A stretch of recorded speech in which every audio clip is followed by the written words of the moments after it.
It's a brisk start of spring, and here we are in the hallowed halls of what was formerly Quest, but not formerly for so long. Bear with me. With me today is Carl and Jez, Wolverhampton royalty. And what we're going to be talking about today is just what Quest meant, what Quest was, and what Quest is about to become again. Carl, how are you? Good, thanks. Good to see you, Ben. Yeah. Jez, Carl, you started something pretty biblical a long, long time ago. Not too long ago, obviously. We don't want to give away too many secrets of age there. But yeah, we're talking about what? Late 80s, the idea spurned? Tell us where it came from. Probably not that early. I think the background is Jez and I ran a very successful fashion business in this building on Broad Street from sort of late 88, 89. Right. And the opportunity arose for Jez and a partner of ours, another partner of ours, Kerry, to get involved in a club, which seemed a good idea at the time. Yeah. I wasn't convinced, but anyway. Yeah. I was 19 and Carl was 22 or 21 or something. Yeah. Yeah, and the guy who rented the wider premises had said to us, he saw us doing a few hours working late trying to get this shop established, and after about 6 months he said he wanted to convert the rest of his building, which he was operating as a house studio and a sports hall and various other things. He wanted to convert it into a nightclub. So being 19 and 20 sounded like a great idea at the time to me. So even though we had no real understanding of the nightclub business, and at the time no real resources, particularly finance, but it took us about a year to get the building converted from like a health club into a nightclub.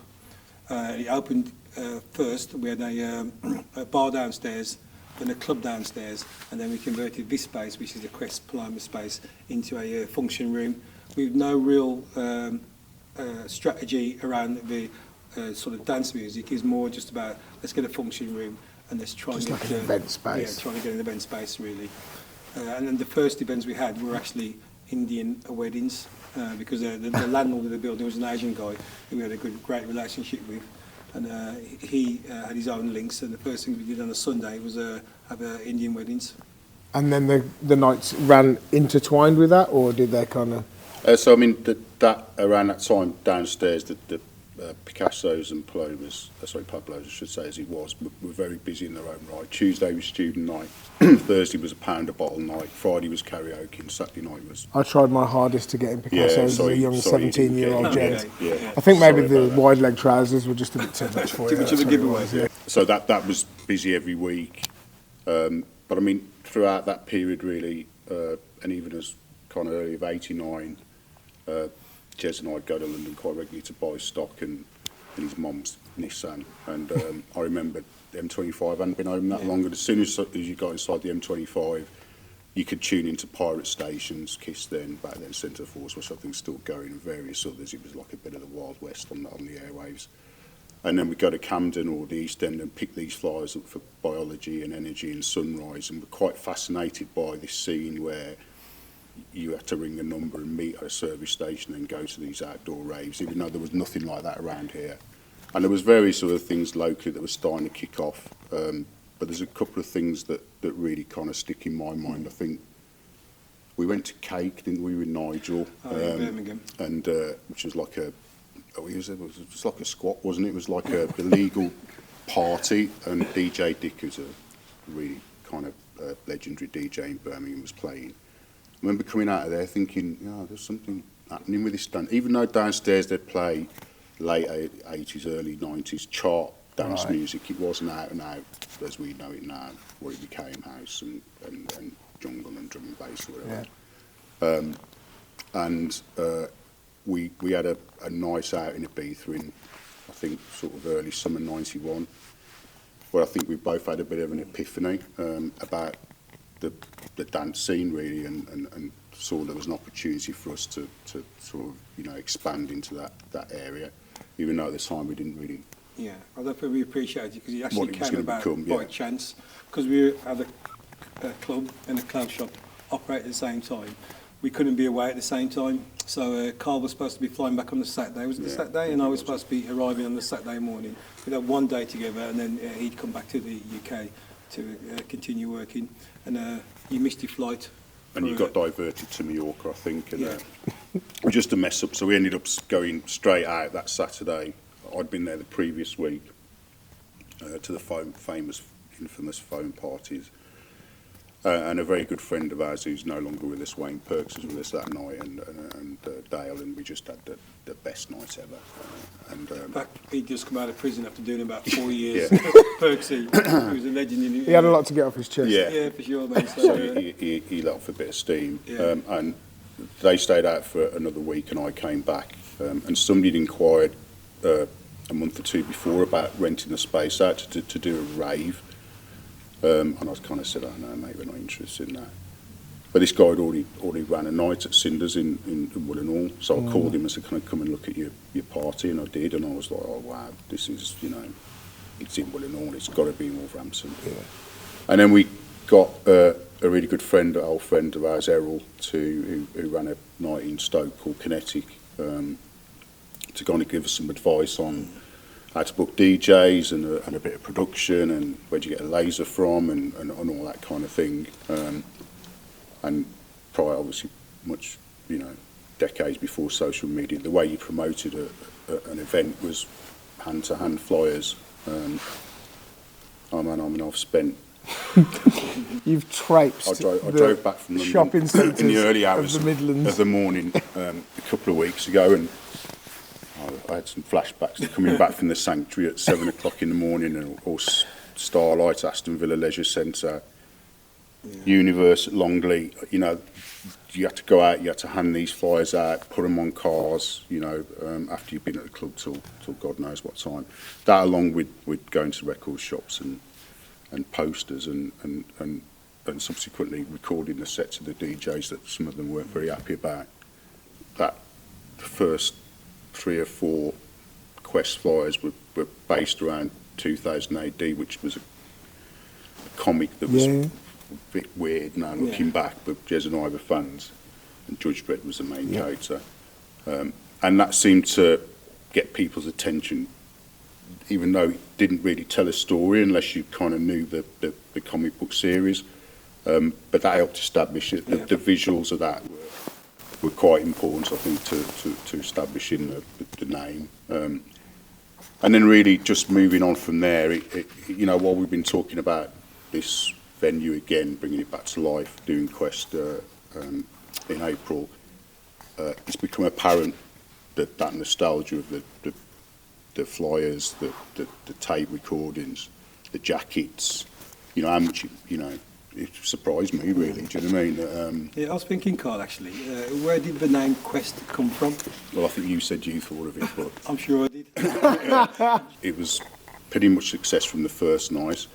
It was then kind of like growing it into the space. It was constant because it was a weekly club, and there were very few weekly clubs. There was loads of big raves, Fantasia, Universe, I mentioned earlier, like Obsession, Dance Planet, Amnesia, but they were predominantly big outdoor raves. We were probably the biggest weekly club, certainly in the Midlands and probably in England. So the challenge then was keeping it fresh. Yeah, and we kind of developed the genre and music. So Joey Belcher was played here, for instance, and Colin Dale, who were Easy Groove, who were more of a techno kind of sound. We did a lot of work with Danny from Fibre Optic, and that led to Atomic Jam, which was, there's documentaries made about the Q Club where that was held.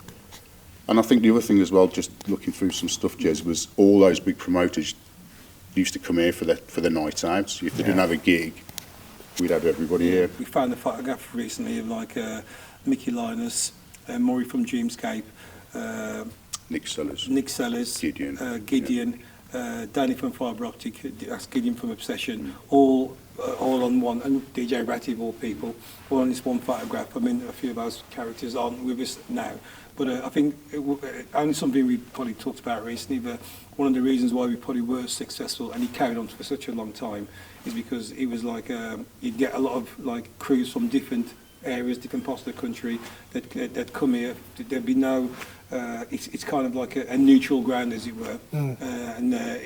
We was always welcoming to, there was no, because we were finishing at 2, we weren't really, in the early days, we weren't doing our own large parties. You're not stepping on your own. People weren't threatened, you know what I mean? We were welcoming, always giving people a free drink as such. But so, for one, we got to know everybody. We were in the scene, whether it was a DJ, a promoter, a dancer, somebody doing robots or lasers, whatever. But it was quite like a good meeting place for everybody in the region to come on a week-to-week basis. Yeah. What was there a specific night where you know what I mean? There are those. There's got to be those nights, right, where you look around and you go, "Ah, shit! I think we've done this." You know, Mickey Finn was I think one of the first really good tapes I got from the Eclipse, and I think that trip to Ibiza, I must have had it on. I think I worn it out. We played it on the terrace that much. So the first time we had him was electric in here, when it was such a, anticipation of him playing here was huge. So that was a good night. I think we had a gig, I think early sort of March '92, where we had Groove Rider, Carcox and Fabio. In this room. I remember coming here at 5 o'clock and there was a queue already around the corner. I thought, maybe that was probably 5-6 months What time after did we you opened. open? 8.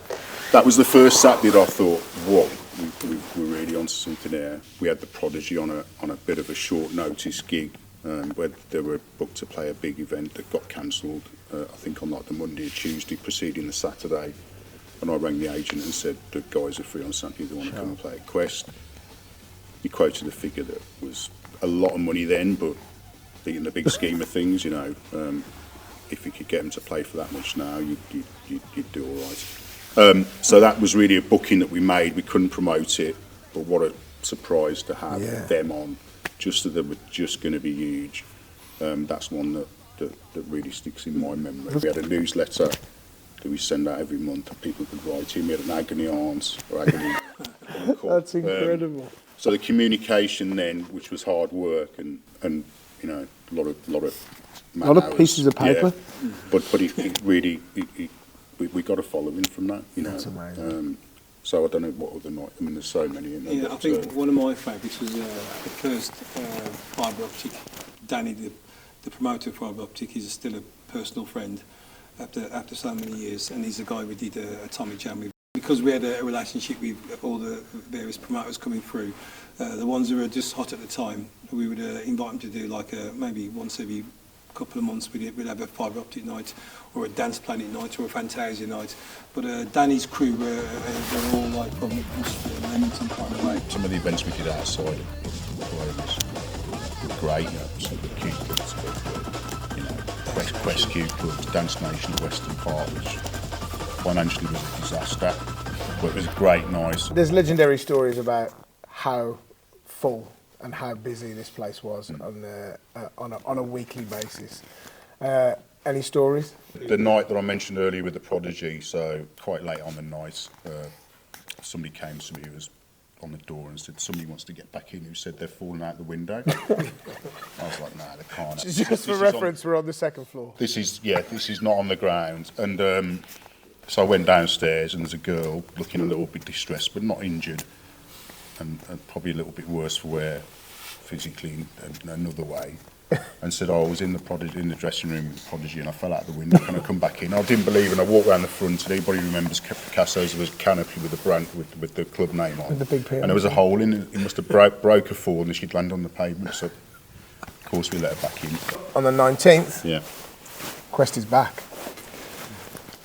Yeah, well, look, this wasn't planned. When the guys got this space, and because of the history here for us, it didn't take us long to come. It was a no-brainer, really. Just didn't seem right that this place would become a club again, and without having at least one Quest here. That's one. Yeah. Final last hurrah. Yeah.